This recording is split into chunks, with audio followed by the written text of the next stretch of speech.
Meditations with Ryan Slomek. This is episode 30 of the Meditations podcast. I'm your host, Ryan Slomek, and for the last 29 episodes, I have been creating a show where we make space for conversation to see what we can pick up along the way. Every other week, I bring somebody on just to sort of share their story, their narrative, their purview, to see what we as listeners can just use to enhance our own lives. And on today's show, we have a monumental and extremely humble guest. Mike Park is the owner of Asian Man Records. He's been operating that record label since 1996, famously out of his parents' garage in California. But Mike is somebody that has created a more representational niche of independent music. He's somebody who has helped give a leg up to tons of different bands. He's somebody who's always kind of looking to see what sort of talent is out there that he might be able to help elevate. If you're somebody who's ever listened to Less Than Jake or AJJ, Joyce Manor, Lemuria, Alkaline Trio, these are all bands that Mike helped create a foundation for that they could jump off of and really just do amazing things. So without further ado, I think we should jump into this conversation. Here is the one, the only, the extremely humble Mike Park.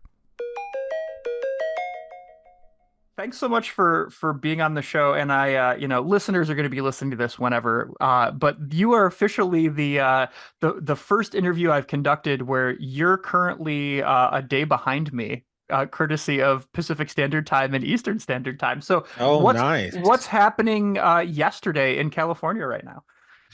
Right now, the sun is almost completely set, and the windows are now open. The AC is off.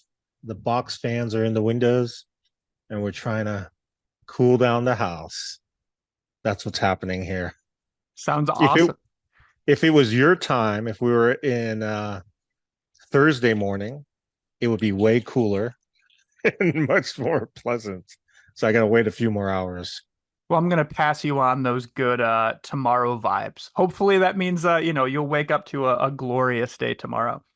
Please. Oh, tomorrow's going to be triple digits again. Yeah, I'm ready for it. Well, we're just going to have to keep drinking our water from our nail genes, right? Exactly. So, one of the things I've had a really you've been on my radar for a really long time, Mike. And when I first got into sort of underground music in, I think somewhere around like 1997, 1998, I would buy compilations in order to find new bands and whatever. And Asian Man Records was always a big one, so I'm excited to dig into there. But I want to take a step back and kind of talk about your upbringing a little bit, because you were born in Seoul, and then moved to California, and then made your way to I think the Bay Area, right? To sort of start your label. What was youth like for you? Like, how old were you when you moved to the States? I was just a baby. I believe it was at 3 months old. So I have no memory of Korea, and I can't speak Korean. I can speak like baby talk, and I can understand broken English very well. That's one skill I have from talking to my mom for the last 54 years. um I grew up in a pretty affluent area of Northern California, a suburb of San Jose called Los Gatos. And I mean, it was great. It was very safe, and met a lot of good friends, but it wasn't very diverse at the time. So this is probably like 1978 is when I moved to Los Gatos.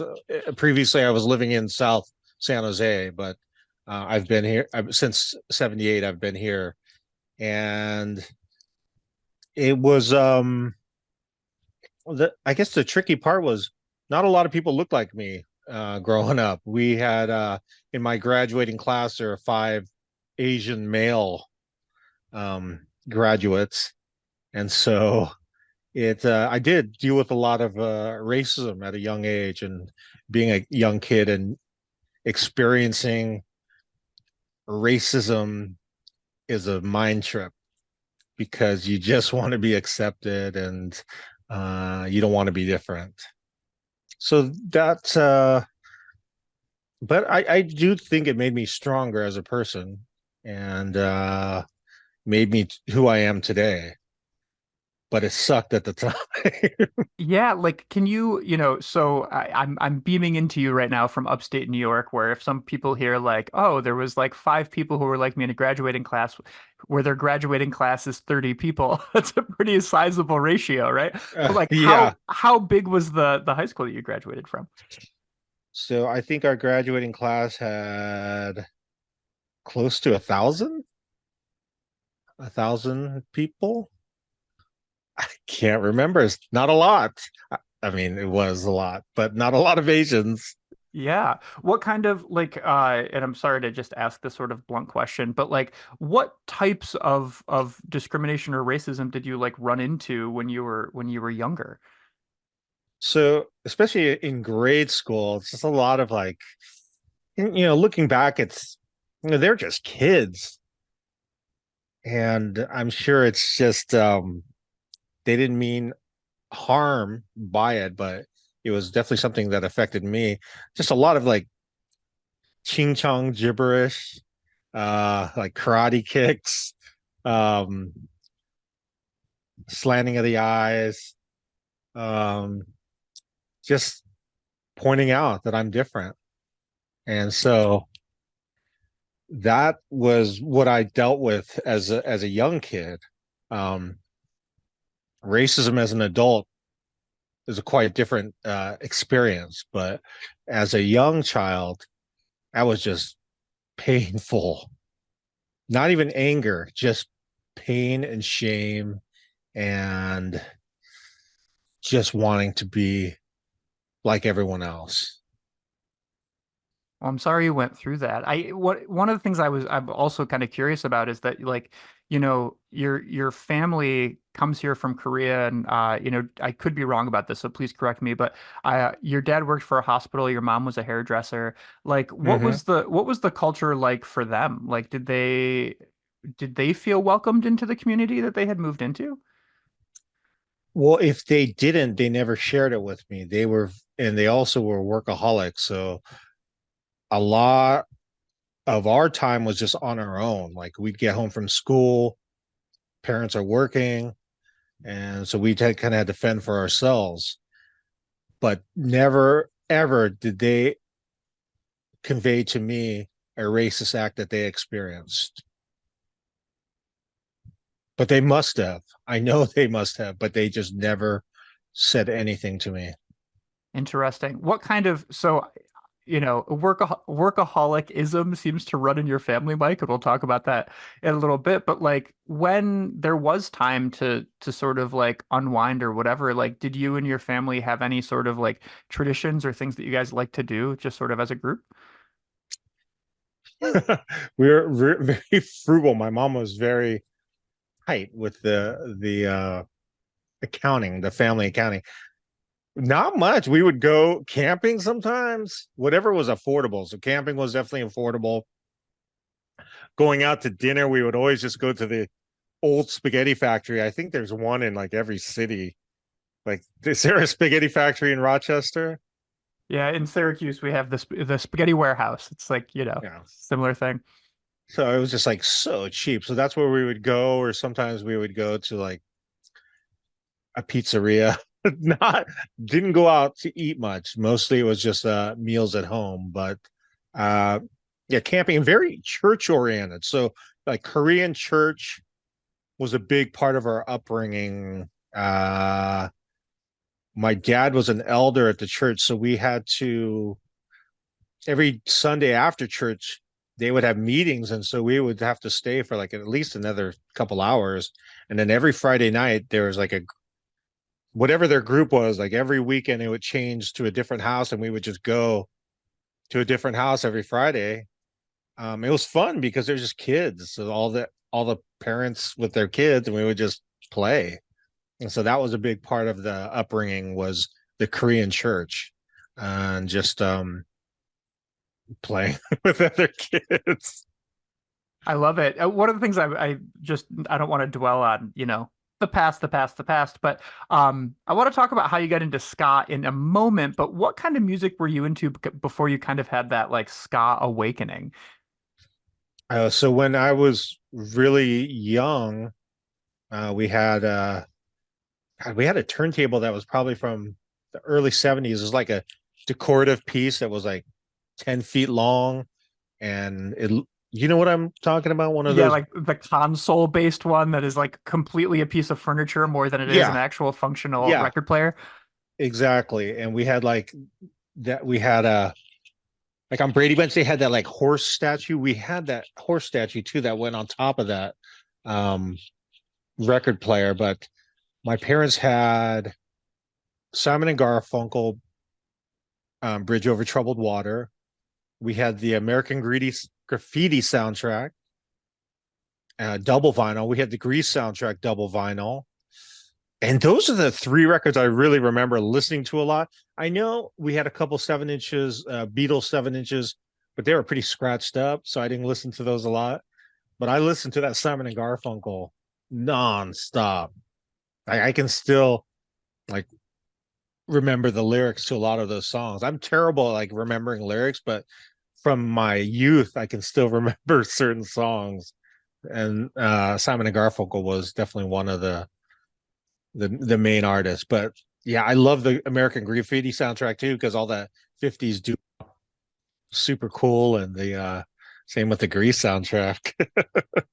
That's awesome. And you go down as I was just you did a wonderful interview where you deconstructed one of your Skankin Pickle songs on the Krista Makes a podcast, and you were talking about how you discovered ska by going to a documentary screening and like dancing. Well, you had listened to like Madness and the English Beat from what I understand, and then had kind of gone to this documentary.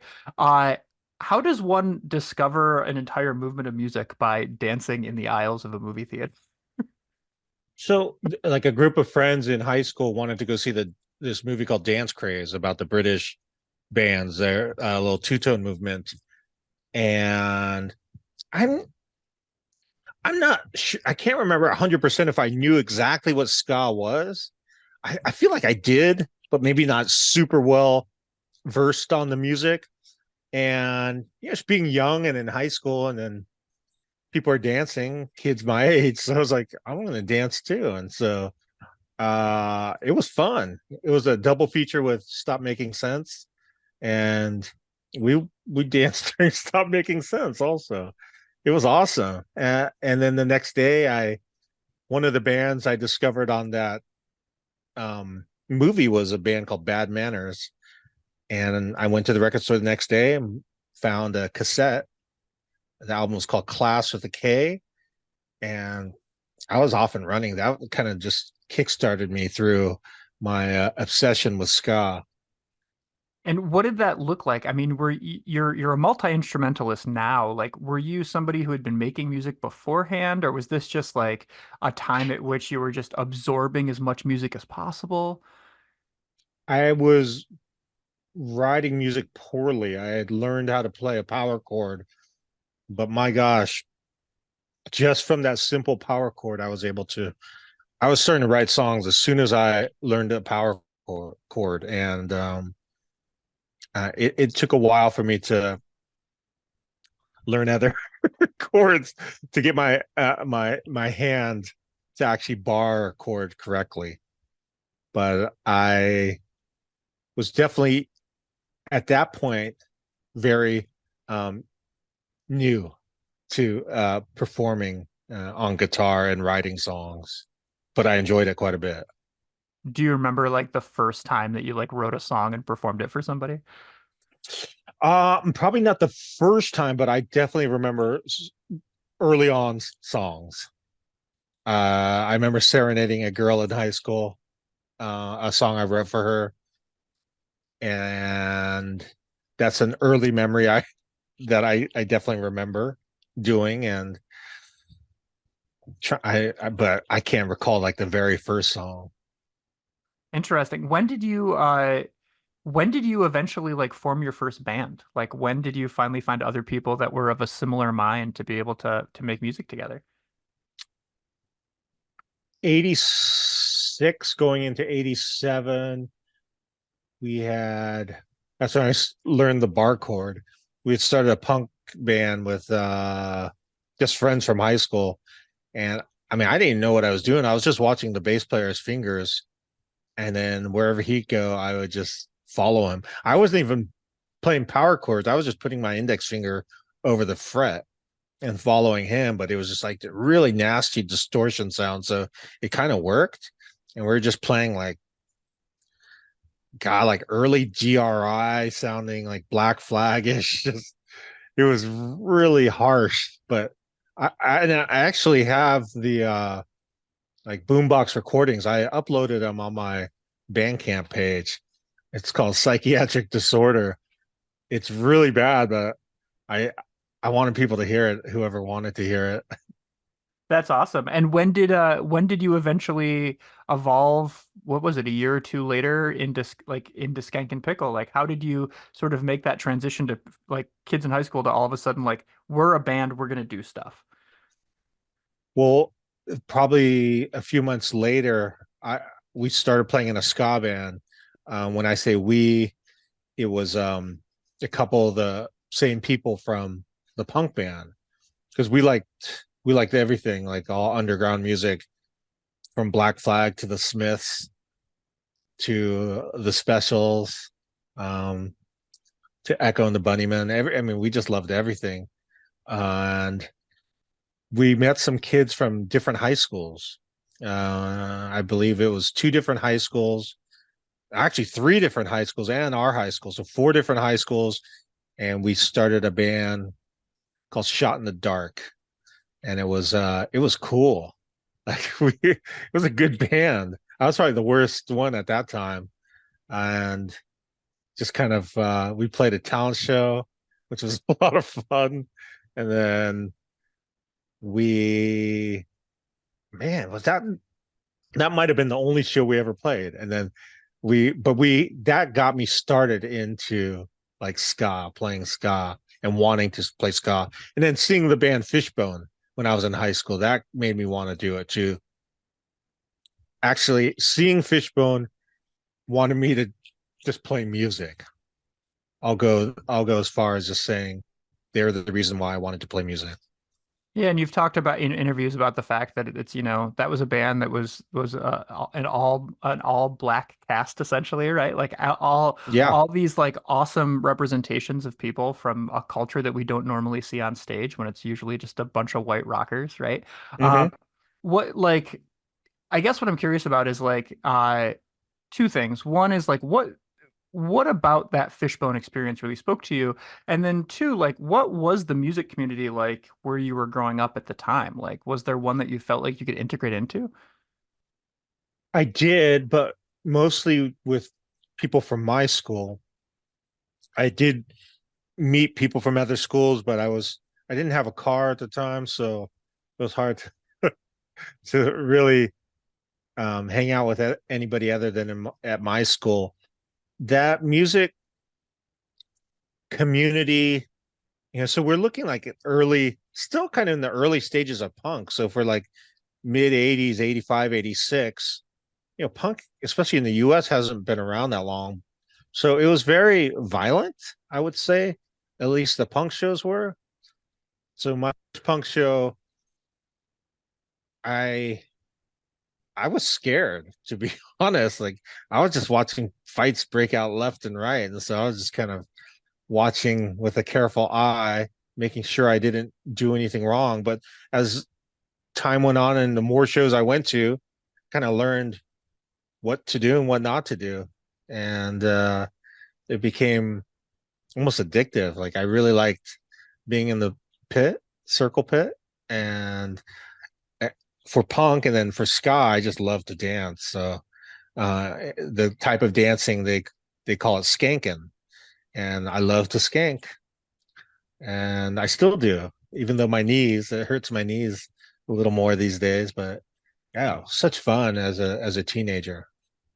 That's awesome. And what was the Fishbone show that you went to? Like were they playing on their own? Like did you just Yeah, it was a $3 show, at Santa Clara University in their like coffee house basement, and it was just you can't describe it at the time because I'd never experienced anything. It was just insane energy that has never been replicated ever. I've never seen a band do what they did at that time.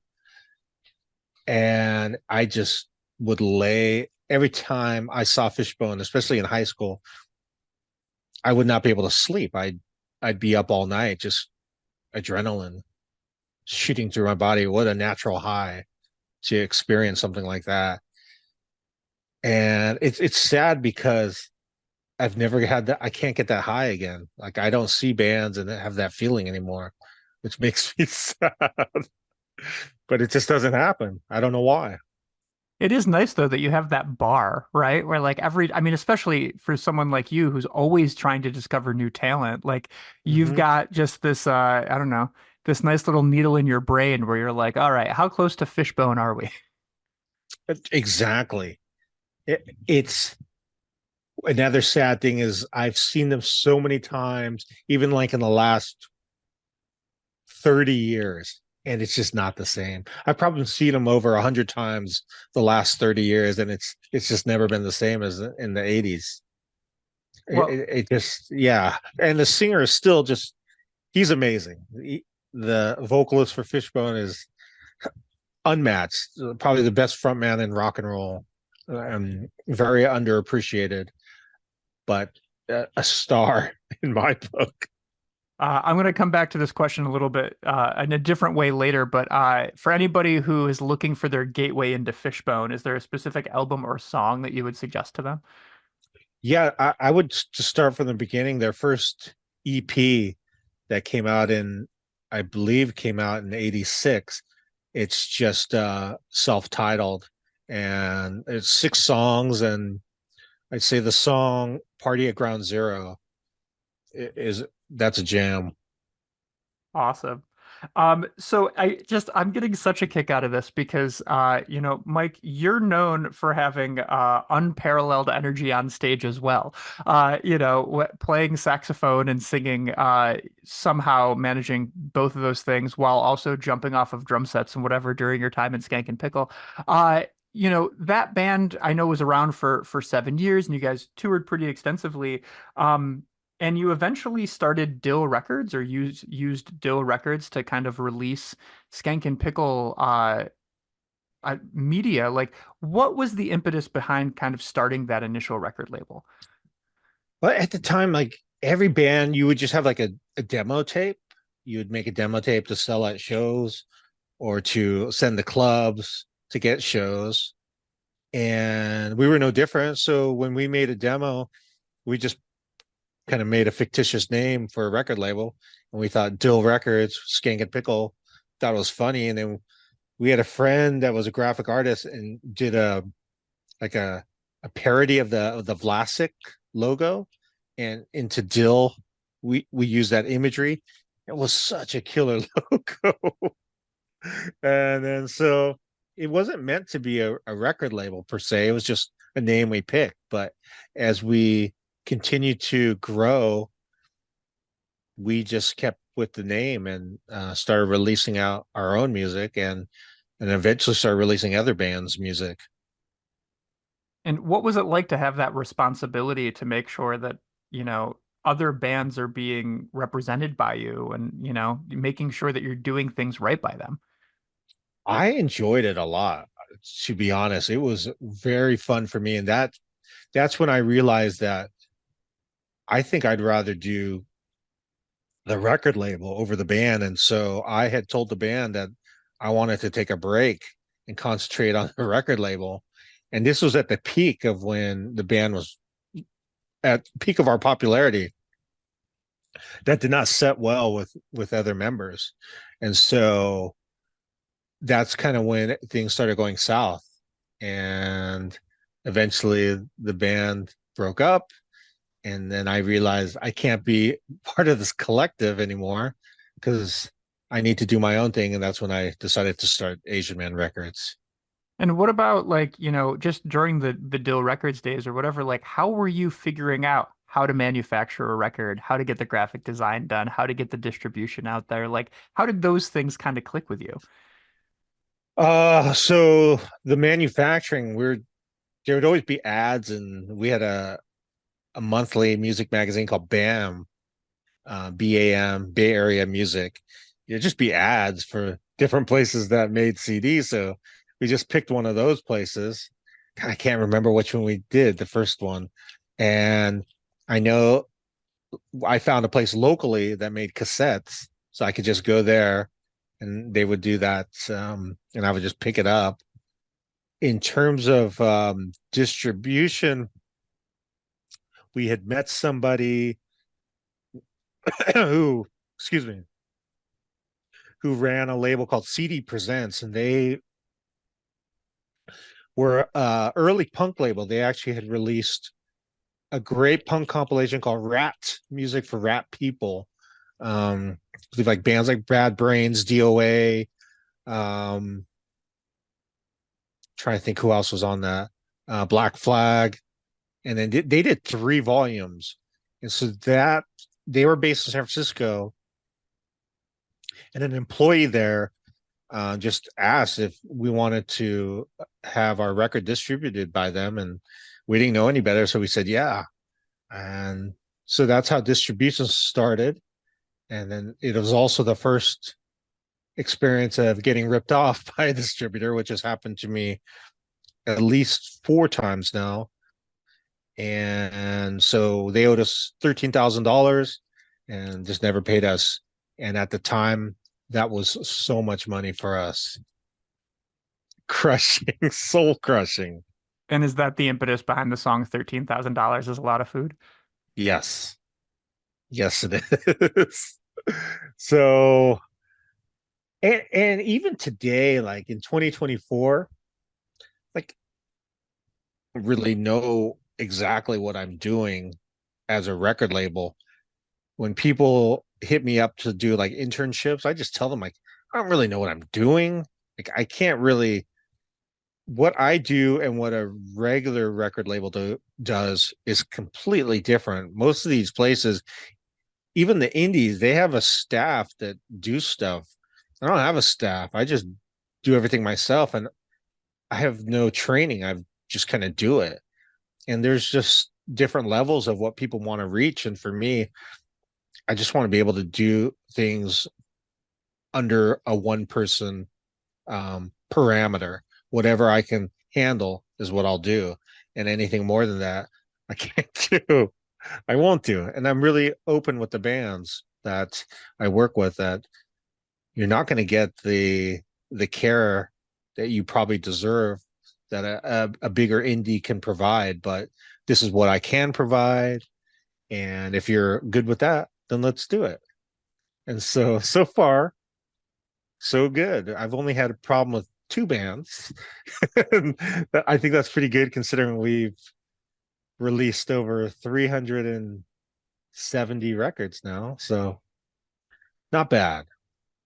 I'd say you're doing okay there, Mike. I'm gonna apologize for taking a step back, but I have to just throw one little anecdote in there that I think is fun. Just in regards to not knowing what you're doing as a listener, I just had a quick anecdote I wanted to share with you, which was, I when I had emailed you, I had said that when I was a kid, we would listen to Skankin Pickle, and I Miss the Bus became like the tagline for my household. So Mm. whenever that we had to go somewhere immediately, or we needed to catch the bus in the morning, and it looked like we were running late, my mom would chant like, "I missed the bus, I missed the bus again." It would kind of go from there. But I had heard your song from your live album. And one of the things that I just thought was really funny, and it was referenced in the Krista Mix interview, is that you notoriously would just make up jokes in the middle of your sets without necessarily the audience knowing them. And on your live record, you claimed that "I Miss the Bus" was a cover of a Crisscross song, the rap duo. And Yeah, for yeah, yeah. a very long time, I thought that I missed the bus was you doing a cover song of a Crisscross song. And I just wanted to put that out there just as a little anecdote of the type of goofery that Mike Park is known for. That's, I mean, I totally don't remember because I haven't listened to that record in a long time, but I do remember them having a song called I Miss the Bus after us. And obviously they were more popular, well known, major label act. So I thought it was funny. Yeah, I used to say stuff like MC Hammer. We would say, "Oh, MC Hammer wrote this song for us." I would just lie, just lie. Trying to think what else I would say live. We played with this band called that band Bad Manners, the first cassette I bought. I played saxophone for them in '92, myself and two other members, and he taught me a lot. The singer, he was one of the great frontmen, and he was just like he just said, just lie. Just lie. I'm like, okay. I just lie, make up stories. As long as it doesn't hurt anybody. He says it's funny. I'm like, okay, I'll do it. Well, that man is known for some pretty interesting lyrical content. So that does not surprise me that he would just tell you to, to throw things out there and see what happens. But part of the reason I wanted to bring that up also is I want to just stay in the Skankin Pickle years, and it could be earlier than that, before we kind of talk about Asian Man Taken Off, because one of the things that I've always admired about you and your work is that you have a very specific sort of like like ethical compass that you choose to follow, and like a belief in the like in helping the world in the way in which you make music and distribute music. And I was kind of curious if you could talk a little bit about like, during the Skankin Pickle years or just sort of like your younger years as a musician before starting Asian Man, what that relationship was to you between kind of commerce and ethics. It was getting into punk and kind of learning the DIY philosophy, and in particular, Ian Mackay, who does Discord records and was the voice of Minor Threat and Fugazi, or co-vocalist of Fugazi. And I was really enamored by their politics. They didn't sell merchandise at their shows. Their shows were never more than $5, had to be all ages, no alcohol allowed during their shows served. And it was something that I kind of put myself in a position where anything I felt was, is this ethical? I would ask myself, even though I've met Ian Mackay, but I'm not friends with him, I would just ask myself, what would Ian Mackay do in this situation? And I still do that to this day. If I have an ethical dilemma, I go, what would Ian Mackay, at least in my mind, what would he do? And it would answer my question. Um, and so I credit that, but also the bands I was listening to, especially 7 Seconds was an early one where the lyrics were really instrumental to me of seeing how a band can use words and have a message instead of being like a silly anthem, which when I was a kid, when I first heard some of the early punk songs, a lot of it was funny. And I was like, oh, it's just goofy. But then hearing bands like 7 Seconds and Minor Threat, Black Flag, and them talking about racism and them talking about equality, feminist rights, that's where I was like, wow, okay, this is a whole new world to me, and I was in. I was 100% in to that culture. So what specific types of things would you guys always try to do for a Skankin Pickle tour or, or a show to make sure that you had that sort of like Fugazi, Ian Mackay approach to things? Like what was your Yeah, version of that? yeah. So we definitely took the all age uh, approach after probably after like the first 2.5 years of the band. We did play some bars, and we just made a conscious effort, like that's it, we're done, no more bars, it has to be all ages. And that, I think that really helped us move the needle, like being embracing that all age DIY scene and being part of it, it put us in just a good it put ourselves in a good mind frame and put us in front of the right crowds that we needed to play for. And I don't even remember your question. I've gone off. No, no, no, you're great. Like what were the sort of what were the sort of like DIY or ethical guidelines that you guys set up? So all ages venues, like what other Oh types of yeah, things did you want to bring forward? cheap ticket price. Try to keep everything under. Try to keep it around $8, but I know we definitely did some shows for 10, which is crazy to think of these days. Everything is so expensive, but because Fugazi was doing 5, I think we tried to do always under 10, and that was pretty much it. Just making sure we surround ourselves with bands that were like-minded and kind of, we didn't have management, we just did everything ourselves, just being DIY. We had our own record label, no management. We did have an agent that booked our shows, and that was definitely helpful. But I could probably do that myself now. But at the time, I could not. Well, fair. No doubt, Mike, you can do anything. But moving forward, so Skankin Pickle comes to a close. Asian Man Records starts. What was the sort of mission statement or the idea that you had when starting Asian Man Records, other than I want to do a small label, I want it to be on my own, I want to have good relationships with the people that I'm the talent I'm booking. Like, what other sort of missions or guidelines were you sticking to right from the beginning? I wanted people to know that it was an Asian American running the label, hence the name Asian Man Records, which was also based on a song, a Skanka Pickle song called Asian Man, that was about tongue-in-cheek humor about stereotypes of Asian Americans. And that was important because in any rock-based music, not a lot of Asian representation, because we are not encouraged. Our parents do not encourage us to get in the music business or in any kind of arts.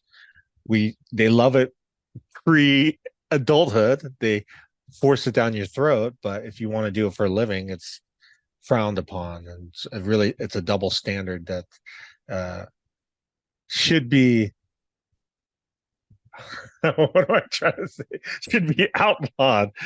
These darn parents, strict Asian parents. Um, but yeah, I just wanted people to know, like other Asian American kids, to have something to look up to, because I didn't have anybody in punk that looked like me. That were, uh, there was the singer for SNFU was Chinese Canadian. I'm trying to think of other Asian.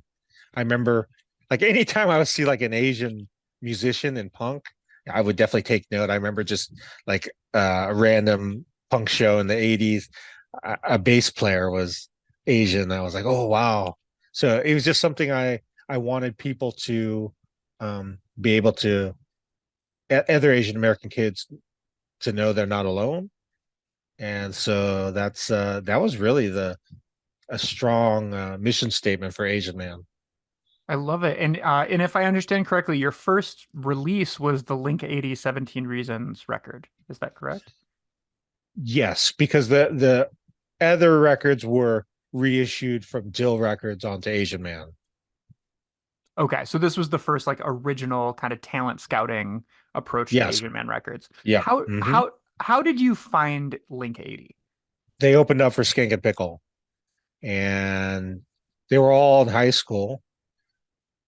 And I remember we played at a place called the Berkeley Square, and I was behind the drummer is the backstage area, and it's a small club, so I was kind of peering out, just watching these kids. They just look like little kids, and they're just so fun and energetic. And I was like, yeah, I want to work with this band.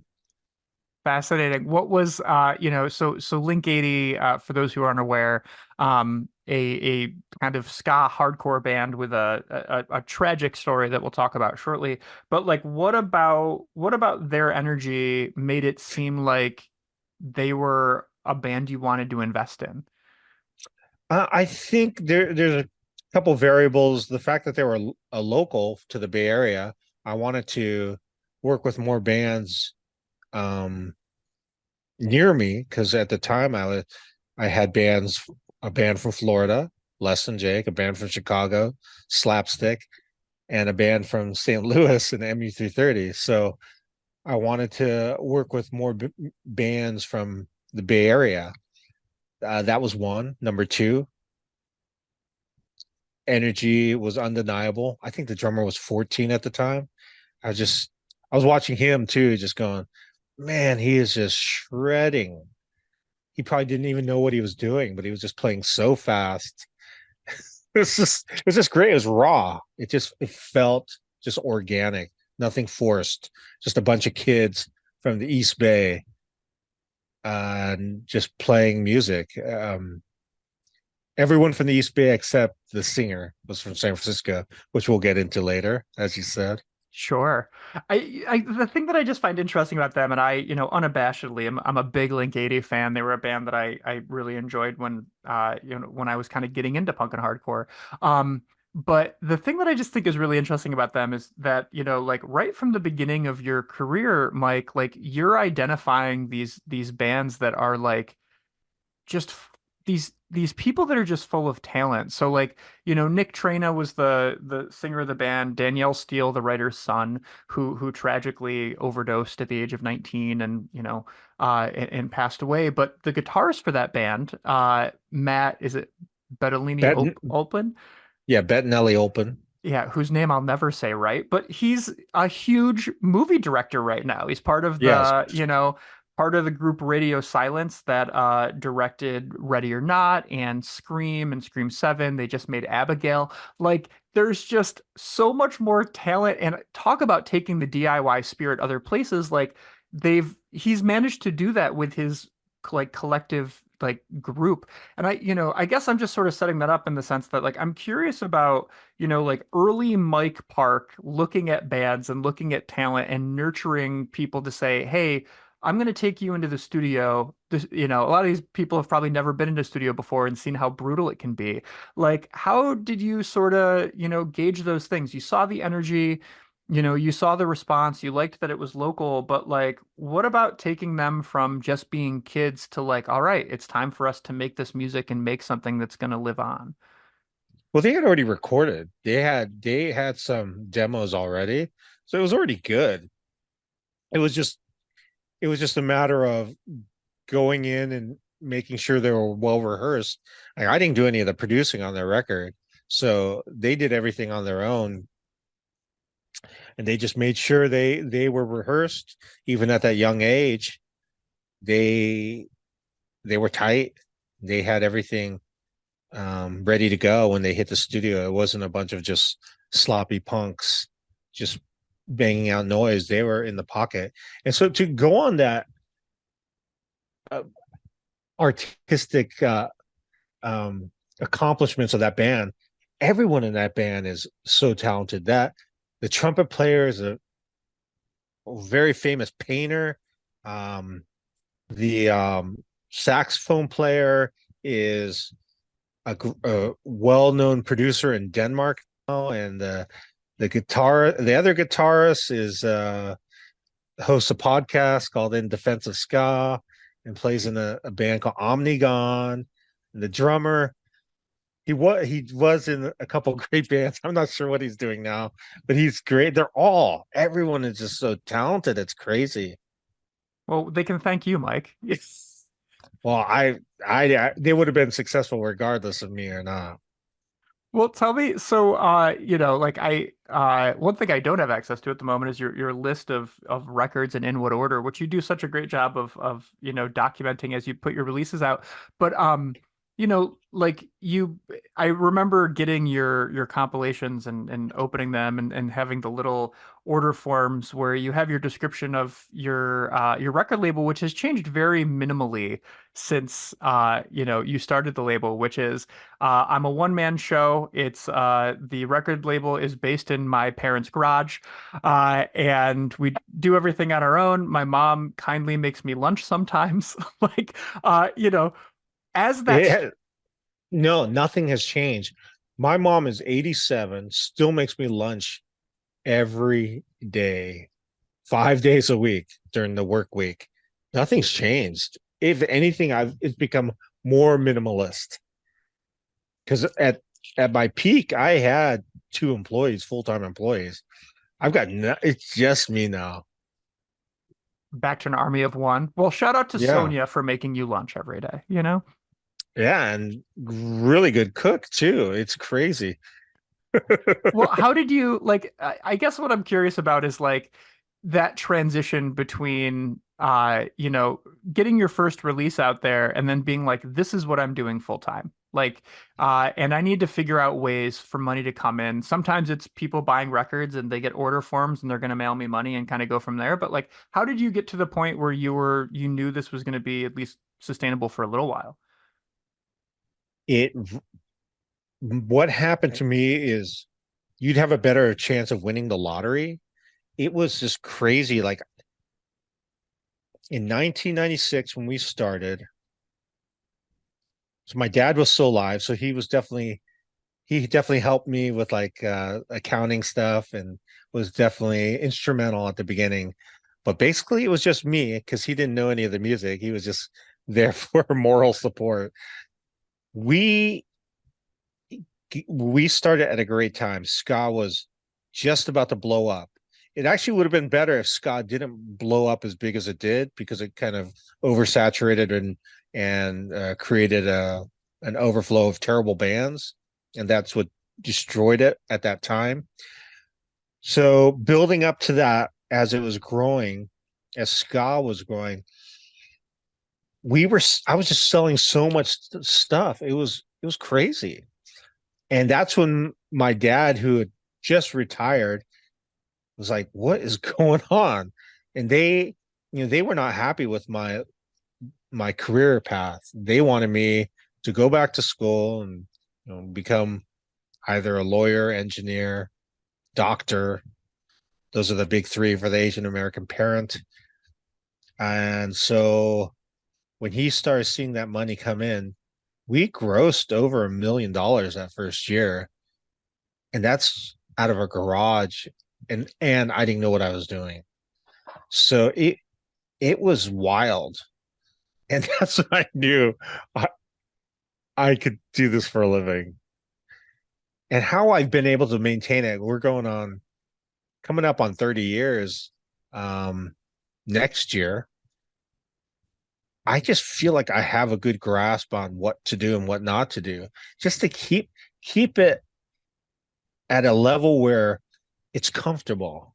And I don't have any goals of becoming bigger. So as long as I keep things under my control, I always feel like I can maintain this forever, really. Because now, especially now that my back catalog is just massive. So yeah, there's no stopping me until I die. Well, thank God for that. I mean, it's just interesting to me in the sense that like, I mean, right now, as you're saying, we grossed over $1 million. Like in in 2024, I can hop onto your website and I can spend $200 on in product, like at the click of a button, with a credit card or a million different ideas. That's one thing, but you're talking about making over $1 million with like mail order and like distribution of some kind, in the 90s where like that, I mean, obviously there's a lot of people who kind of want that stuff, but it's not like you were Tower Records, like Mm, exactly. It was again a lot of luck. We got picked up by a distributor called Mordam, and they were the punk distributor. They were distributing Alternative Tentacles, which was Jello Biafra's label. They were distributing Lookout Records, which did the first two Green Day records, Kill Rock Stars, a lot of these like super important independent labels. And they were a collective, that distributor, they voted me in. It was all anytime a new label came up, it was voted in. And they told me I was the first label that was unanimously voted in. And that first month was February of 97 was the first month working with them. And with 6 releases, after they took their cut, my check was $119,000 for that first month. And that's again, my dad just was like, what is going on here? That was just for the distributor. That's not even counting mail order. So yeah, wild times. That's amazing. When did you, another thing that I've just always admired is, I keep talking about your little catalogs and whatever in your compilations, but like you've always managed to run your record label in a manner where, like we feel as customers, if I can use that term, a part of the community when we place orders with you. Like when I in the late 90s, as I get your catalog and I want that MU 330 record and I get my cash together and wrap it in, some printer paper to make sure to hope that nobody's going to steal it out of the way and send it to you. Like one of the things that you started doing is you started releasing the mail order is fun compilations, Mm-hmm. which were affordable CDs that, you could buy returning cans and bottles, and then be able to kind of like learn about all these different bands. Like, what was it like sort of, I guess, curating that and like making products that were sort of more affordable for the consumer? Well, the cheap compilation definitely wasn't my idea. But in general, like I wanted all my records to be $8. But the compilation idea that was running wild. Every independent label had a cheapo sampler. Like I know Hopeless had one, Fat definitely had one, Go Kart had one, where it was like $4. So I was like, oh, I'm gonna make one too. And yeah, it was awesome. It really was.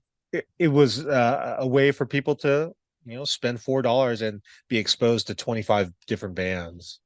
But from Uh, that community idea, I mean, like as you were kind of pushing this mail order is fun thing, and I remember Nitro Records doing the same thing too. Like all those record labels were, but like, were you getting personalized mail? Were you getting people who were like sending you letters and like communicating with you? Like, did did that help it become more of a communal experience as opposed to just a consumeristic one?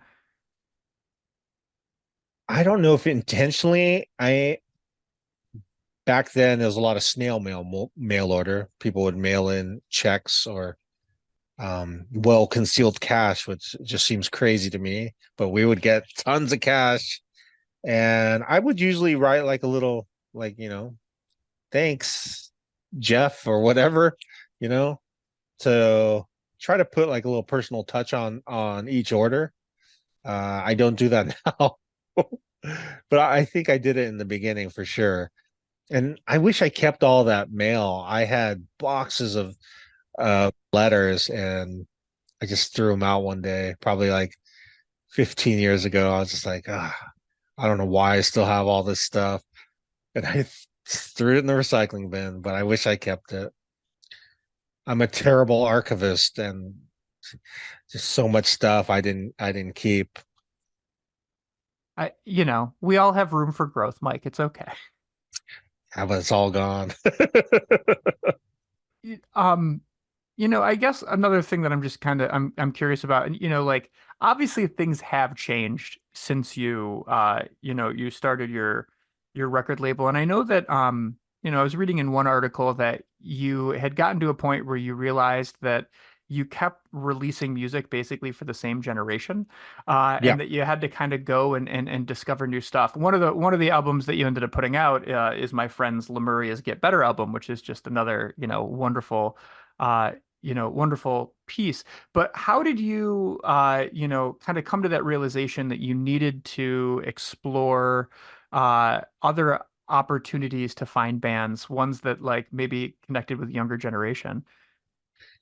I'm trying to think if there was a certain spark that made me realize, and I can't. It's nothing has come to my mind other than I know things just weren't selling. Things just weren't selling because I just kept putting out records by people my age as I got older, and so I think I just came to the realization. I'm not sure if someone like told me, but I feel like it was just something that came naturally, where I was like, oh, I'm old now. And at the time, I was probably only in my 30s, but still, I felt like, okay, I need to put out records by young adults or teens. And so that's when we had that next wave of Asian Man, and your friends Lemuria were part of that. A band called Bomb the Music Industry, a band called well, they changed their name, but at the time they were Andrew Jackson Jihad, and a couple more. I'm trying to think who else was part of that second wave, but that really helped energize me into that next phase of Asian Man. That's amazing. And one of the things I was curious about is that like in the punk and hardcore space, well, sorry, let me take this a step back. From just a business angle, uh, you know, we always hear stories about like, the band that broke up before they produced the 5 albums they had to for Geffen Records or like whoever the big record label is. You don't have those relationships at all. From what I understand, it's kind of a handshake agreement. It's a 50-50 split. You can kind of move on if you want to head to a different label afterwards. Like what is that agreement like with a band when they decide that they want to be part of the Asian Man family? So it's very important for me to have the artist succeed and for them to make a living at it, at music. I don't know if they can do it on Asian Man, but I always encourage them to move on to something bigger, or if I feel like it becomes stagnant where I can't really do anything more for you. And that encouragement, I think, is rare in the music industry. I think a lot of people get hurt when bands leave, like labels feel like betrayed, but I feel like I want them to move on and do better and do bigger things. And so that's allowed me to really enjoy a good relationship with all the artists who I've worked with. I mean, artists that have moved on to other labels. I'm still very close to them, very involved because I have their back catalog. And it was very important from the beginning just to have friendship over business. The friendship part of it is the most important part of this relationship. That And also, like contracts, they just what do they do other than cause problems? If a band is not happy with me, I don't want them to have to work. I don't want to work with someone who's not happy with me. A contract is just gonna like put you at odds and be resentful towards each other. So that's why I've never done a contract, because I feel like if a band's not happy, they should be able to leave, and I don't care if they do. I mean, that's just so selfless of you. And I know you know this, and I know the world knows this, but like, it's amazing to me that like you're able to nurture so many relationships. I mean, when you've released over like 370 records, right, in your time, and like you've got a pretty crazy batting average for nurturing people elsewhere. I mean, we talked about Alkaline Trio, like, who's this huge band, and then Matt Skiba from that band ends up becoming the guitarist for Blink-182 at one point. Bomb the Music Industry, Jeff Rosenstock is his own, like essence and persona right now. AJJ, who you just referenced, literally just played a headlining show in Syracuse, New York, where I'm at, like a few weeks ago. Joyce Manor is touring stadiums with Weezer. I mean, like it's this like just crazy thing where you're able to identify talent and then sort of help people grow. How how have you found yourself kind of being that role model to encourage bands to be able to find those next steps? I don't think it's like it's very organic. I'm just being myself. So I would just want to treat people like I'd want to be treated in a working environment. So it's really no effort on my part. I feel like it's very natural and um I don't know. I don't know how to answer this. That's okay. I mean, I guess Yeah. what I'm curious about is like, do any examples come to mind where a band who's on your label has come to you and said like, "Hey, we've got these opportunities. Like, can you help us vet them?" Sure. I always encourage bands to like, they need to get on me. A lot of people are too uh passive when it comes to like using me to help further their career. So I encourage bands to like, if you have ideas or you need me to do something, please do it. And I've gotten even for AJJ as an example, like I was reaching out to other record labels for them. I was just like, man, here's a band that's already doing well. This is an easy artist to make a lot of money with. And so that's just an example of something I don't think any label would do, but I wanted to help them because they're my friends. Yeah, very few business owners would go and say like, "Hey, I've got this awesome lottery ticket that I'm making a ton of money on. You should go make better money elsewhere." Yeah, it doesn't make sense. And sometimes it doesn't make sense to me, but I, seriously, I live such a simple life. I just don't care. I don't care about I mean, I've been wearing the same shoes for like 8 months and I average 20,000 steps a day. I just taping, shoe gooing. I was like, still good. So comfortable. Well, so one other thing I have a couple other things I want to talk about. And you've been so generous with your time, Mike. I appreciate it. But like you do such a good job of watching out for other people. But you've also been very upfront about music as your sort of form of therapy, like as your way of staying mentally healthy. You've talked in different interviews about stress and anxiety, how that's kind of taken you away from touring, for example. Hmm. And I'm wondering if like you could talk about I don't know how this label or how your relationship with music has been, I don't know, like has related to your struggles with mental health. Well, the positives of music will always outweigh the negatives. The negatives for me was the performing. It was too stressful. And so, especially if it was in a medium where I was the front person, where it was all eyes on me, very stressful. And I just needed to cut that out of my life. So I haven't done a show where I'm the focal point in over 5 years, and I'm getting ready to do it again in October, which I'm already very anxious about. But it'll be 4 shows in Japan, 2 shows in San Francisco. I'm just gonna go for it. But music, if I'm not performing, what music does for me, it just brings me joy. So I enjoy going on walks on my well-worn shoes, and I'll just put in headphones and just listen to music. And it's just like I can just walk for hours listening to records and kind of exploring. I know like Spotify gets such a bad rap with the music industry because they pay so little, which is true. But as a consumer, man, it's awesome. Like you can just hear any music you want at any time. If so, I just love listening to music, and it can bring sadness, it can bring energy, joy, like all the emotions. That's what just music is. Music is probably the greatest ingredient in life. And I definitely feel like the United States does not have enough um, support for the arts.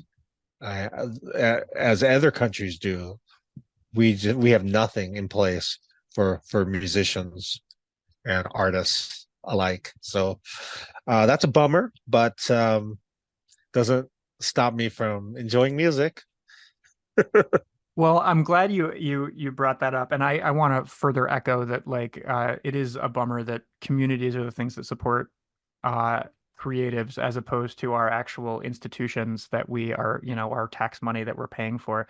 But um, in the realm of keeping it positive, as I had mentioned to you before our interview, is this is not necessarily an audience that is very ska centric or punk centric or anything like that. And one of the things I was curious about is, if people are interested in acclimating to the releases that Asian Man has put out, what are a couple either bands, albums, or songs that you think would be really good gateway drugs to get people excited about the type of music you put out there?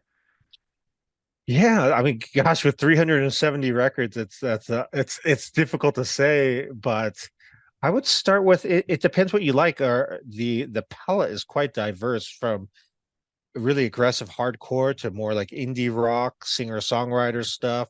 Um, a lot of ska, a lot of punk, a lot of indie, a lot of emo. So if you're more in like emo-ish stuff, like Alkaline Trio would be a good one to listen to. If you're more into like female-fronted pop punk or indie, Lemuria is one, and Small Crush is another one. Teens in Trouble would be another one. More like in the indie pop style. For ska, I would listen to my music, the Bruce Lee Band, Skankin Pickle, and then Friends that I've released, MU 330, and Link 80, one of your favorites. Absolutely. I'll throw Bucko 9 in there as well. I feel like Yeah. they're super fun. Awesome. Thanks for that. So, just a couple more questions. I want to come back to this idea about ethics, and I think like, Mike, you might go down as the most humble person I've ever just talked to in general. But you like throughout your career, it's been really cool to see the way in which your beliefs fuel your actions a lot of the time. I was reading about in 2005 when you had released, I think, your second Mike Park solo album.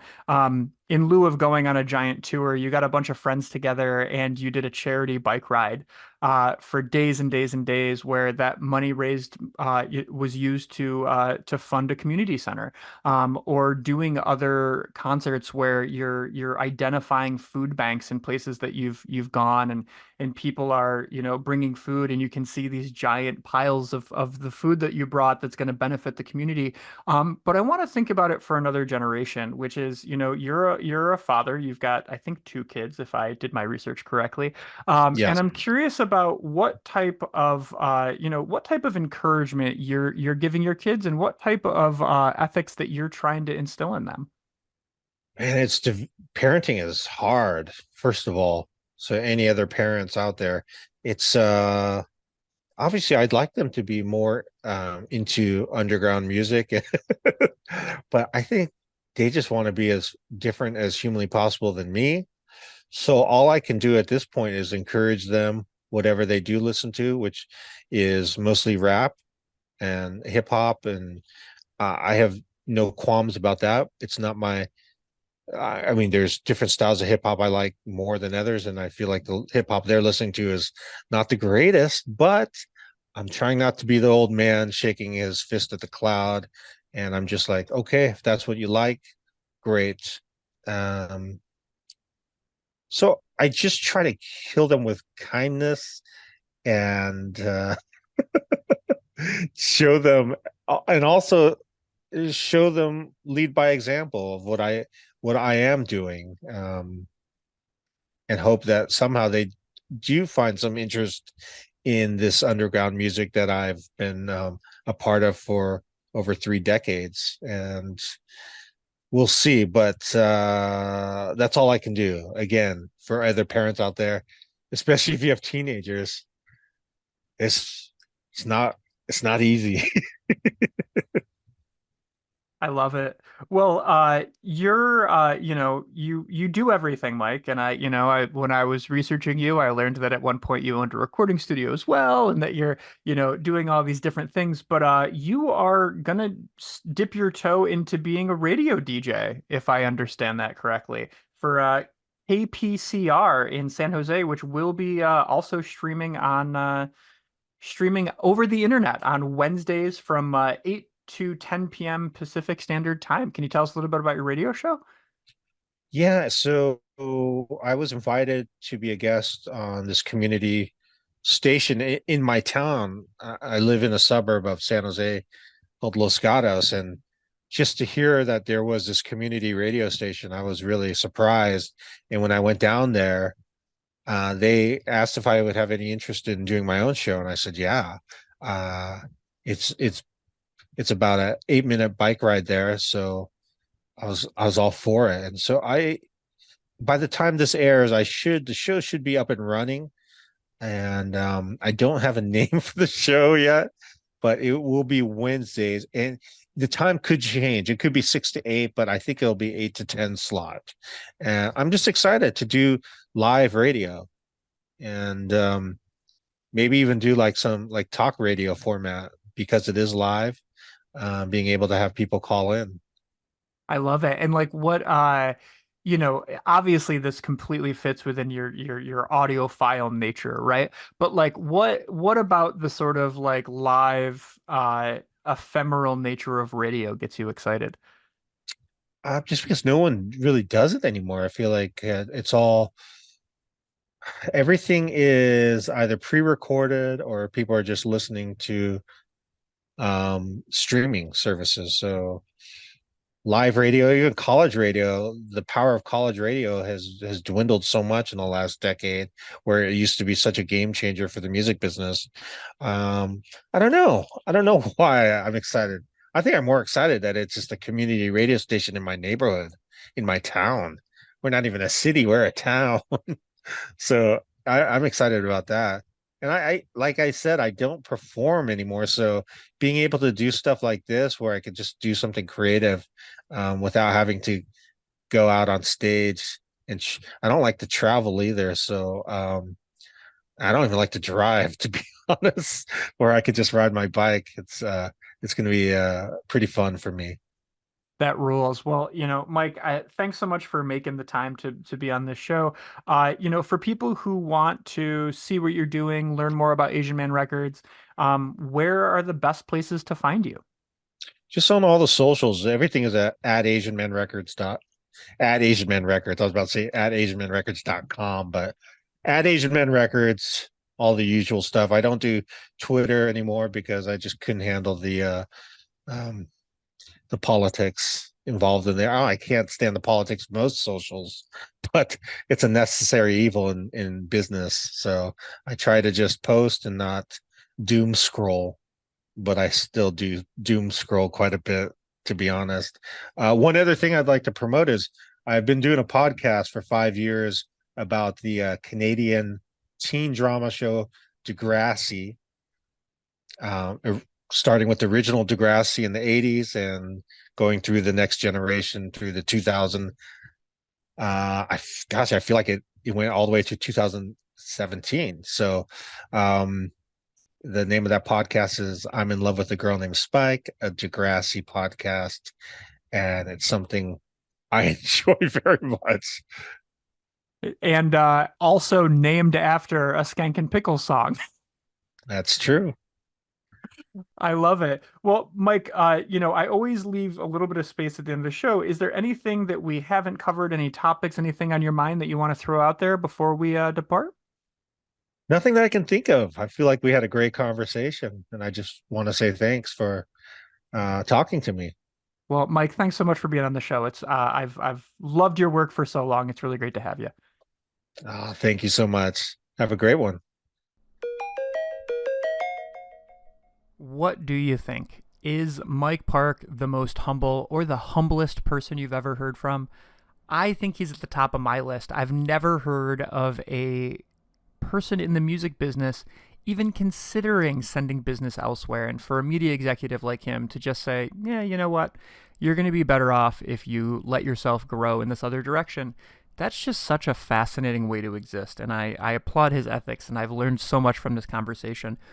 If you are interested in learning more about Mike, please check out Asian Man Records online. I've also put together a Spotify playlist called Meditations Podcast Musical Journey with Mike Park, which references a number of the different tracks and musicians that he's talked about on this show. So if you're interested in hearing some Fishbone, some Skankin Pickle, some Alkaline Trio, or a slew of other bands that he references during this conversation, it's there for you on Spotify. Looking ahead, we have a new episode 31, coming on September 25th, where I'm interviewing Henri Houston. Henri is a media executive who had a fascinating career at HBO, working on such shows as Game of Thrones, Westworld, Big Little Liars, True Detective, Insecure, and a ton of other shows, kind of working behind the scenes to make sure that these shows can make their way into global markets and be communicated effectively in these markets.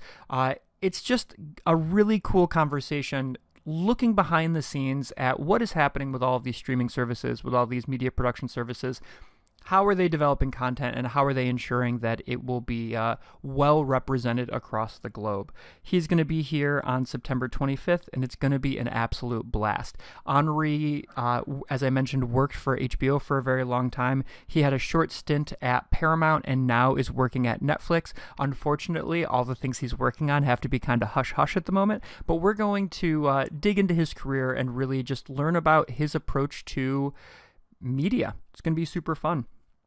Equally, if you're looking for more audio enjoyment, the back catalog of Meditations is there for you. Maybe you just want to go back 2 weeks and listen to Nicole Austin, the head distiller at the George Dickel whiskey manufacturer, bourbon manufacturer, depending on how you look at it, just to sort of hear about those procedures. Maybe you want to go to episode 11 and hear from John Fricke, the Emmy Award winner Judy Garland specialist, talking about The Wizard of Oz.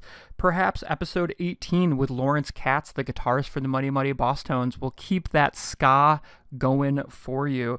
Or Phil Vigent with episode 13, talking about Super 8mm filmmaking and keeping these sort of obsolete technologies going.